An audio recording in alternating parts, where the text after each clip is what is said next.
ধরুন, আজ থেকে ঠিক ১ বছর পর আপনি এই ভিডিওটা আবার দেখছেন আর বুঝতে পারছেন এখানে বলা সব ঘটনা সত্যি হয়ে গেছে। কেমন লাগবে তখন? ১৪৩৩ সালটা ঠিক তেমনই কিছু ইঙ্গিত দিচ্ছে। আর আজ আমরা সেই সম্ভাবনাগুলো নিয়েই কথা বলবো। গত ভিডিওতে আমরা বাংলা নববর্ষ ১৪৩৩-এর রাশিফল নিয়ে আলোচনা করেছিলাম, কিন্তু আজ আমরা আরও বড় কিছু দেখব। আজ আমরা কথা বলবো পুরো পশ্চিমবঙ্গের ভবিষ্যৎ নিয়ে, কারণ ১৪৩৩ সালটা কোনো সাধারণ বছর নয়।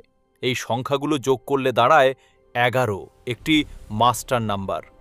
আর নিউমেরোলজিতে এই ১১ মানে সাডেন চেঞ্জ, আনএক্সপেক্টেড ঘটনা আর ডেস্টিনি শিফট। আর এর সঙ্গে যোগ হয়েছে চন্দ্রের প্রভাব, মানে ইমোশন, পাবলিক রিয়াকশন আর মাস ইম্প্যাক্ট। সব কিছু থাকবে চরমে। তাই আজ আমি বলবো, এই মাস্টার নাম্বার ১১ বছরে ১১টি এমন কিছু ভবিষ্যৎ ঘটনা যা ১৪৩৩ সালে পশ্চিমবঙ্গে ঘটতে চলেছে। তাই শেষ পর্যন্ত দেখুন, কারণ কিছু প্রেডিকশন আপনাকে সত্যিই চমকে দেবে। প্রথমেই রাজনীতি দিয়ে শুরু করি। খুব শীঘ্রই একজন বড় রাজনৈতিক ব্যক্তিত্ব দল পরিবর্তন করতে চলেছেন, আর সেটা বড় খবর হবে।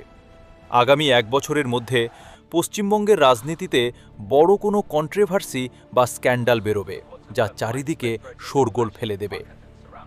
পুরনো কোনো দুর্নীতি মামলা আবারও শিরোনামে আসতে চলেছে, কারণ নতুন কারো গ্রেফতার সকলকে হকচকিয়ে দিতে পারে। ১৪৩৩ সালে পুনরায় বড় কোনো প্রোটেস্ট সোশ্যাল মিডিয়াতে ভাইরাল হবে, তবে সেই প্রোটেস্টের উদ্দেশ্য নিয়ে দুই ভাগে ভাগ হয়ে যাবে সাধারণ জনগণই। এবার আসি ইনফ্রাস্ট্রাকচার বা পরিকাঠামোগত উন্নয়নের বিষয়ে। রেল এবং সড়ক ব্যবস্থায় নতুন কোনো সিস্টেমের ব্যবহার শুরু হবে পশ্চিমবঙ্গে, এবং সম্ভবত এটি হবে দেশের মধ্যে প্রথমবার। এটিকে এক প্রকার সিস্টেম ট্রায়াল বলতে পারেন। তবে এই নতুন সিস্টেমটি প্রাথমিকভাবে সাধারণ মানুষকে বেশ অসুবিধা সৃষ্টি করবে। এবার ইকোনমি আর জবসের বিষয়ে বলি। সকলেই জানেন, নতুন বছরে পশ্চিমবঙ্গে সরকার গঠনের নির্বাচন। অনেকেই কর্মসংস্থানের চিত্রে পরিবর্তনের আশায় রয়েছেন, কিন্তু সত্যিটা হলো, যে সরকারি ক্ষমতায় আসুক না কেন, অন্তত ১৪৩৩ সালে পশ্চিমবঙ্গের জব সেক্টরের চিত্র আহামরি কিছু চেঞ্জ হবে না।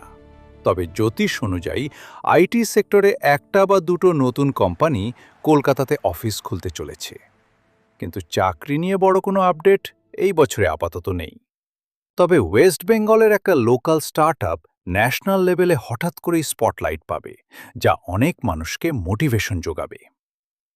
এবার আবহাওয়ার বিষয়ে আসি। ১৪৩৩ হল চন্দ্রের বছর, এবং সেই সঙ্গে জলরাশিতে শনির গোচর। সব মিলিয়ে ১৪৩৩ সাল কিন্তু পুনরায় অতি বৃষ্টি, বন্যা ইত্যাদির পূর্বাভাস দিচ্ছে, এবং জল সংক্রান্ত বিষয়ে মানুষের ভোগান্তি পোহাতে হবে কিছুটা। জলবাহিত রোগের প্রকোপও হতে পারে সেক্ষেত্রে। নর্থ বেঙ্গলকে এবছরও জল সংক্রান্ত বিষয়ে ভোগান্তি পেতে হতে পারে। সেই সঙ্গে গরমে এবছরও ফিলস লাইক টেম্পারেচার ৪৫ ডিগ্রি পর্যন্ত পৌঁছাতে পারে। এবার আসি কালচারাল এবং ক্রিয়েটিভিটির বিষয়ে। পশ্চিমবঙ্গের জন্য ১৪৩৩ সাল ক্রিয়েটিভিটির ক্ষেত্রে বিস্ফোরণ নিয়ে আসছে। এই সেক্টরের জন্য পশ্চিমবঙ্গ তথা বাঙালির জন্য বিরাট সম্ভাবনাকে ইঙ্গিত করছে। নিজেদের নিজস্বতা এবং ক্রিয়েটিভিটিকে গুরুত্ব দিলে, অন্যদের নকল না করলে, ১৪৩৩ সাল পশ্চিমবঙ্গের সৃজনশীলতাকে পুরো পরিবর্তন করে দেবে। এক বা একাধিক বেঙ্গলি কন্টেন্ট এবছর সমগ্র দেশে আলোচনায় উঠে আসবে। বছরের শেষ আসতে আসতে পশ্চিমবঙ্গের কোনো কন্টেন্ট ক্রিয়েটর সকলের আলোচনার বিষয়বস্তু হতে পারেন, এবং তিনি সম্ভবত সারা দেশের কাছে পশ্চিমবঙ্গের ক্রিয়েটিভিটির ছবিটা আমূল বদলে দেবেন।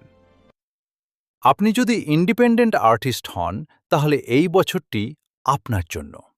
কে বলতে পারে, হয়তো আপনি সেই নেক্সট বিগ থিং। যদি আপনার কোনো বিশেষ বন্ধু ক্রিয়েটিভ ফিল্ডে থাকে, তবে তাকে আমার এই ভিডিওটি শেয়ার করুন। এছাড়া এবছর বেঙ্গলের কোনো ইস্যু নিয়ে আবার নেশন ওয়াইড ডিবেট শুরু হবে। কলকাতা বা আশেপাশে কয়েক ঘন্টার জন্য বড় পাওয়ার আউটেজ হতে পারে এবছর, যা জনজীবন বিপর্যস্ত করে দেবে। এখন চ্যালেঞ্জটা আপনার জন্যে, এই ভিডিওটা সেভ করে রাখুন আর 1 বছর পর এসে বলুন এই 11টার মধ্যে কয়টা সত্যি হলো। এমনই ইন্টারেস্টিং জ্যোতিষ সংক্রান্ত ভিডিও পেতে অ্যাস্ট্রোশিবা বাংলাকে সাবস্ক্রাইব করুন। সকলে খুব ভালো থাকুন। দেখা হচ্ছে পরের ভিডিওতে।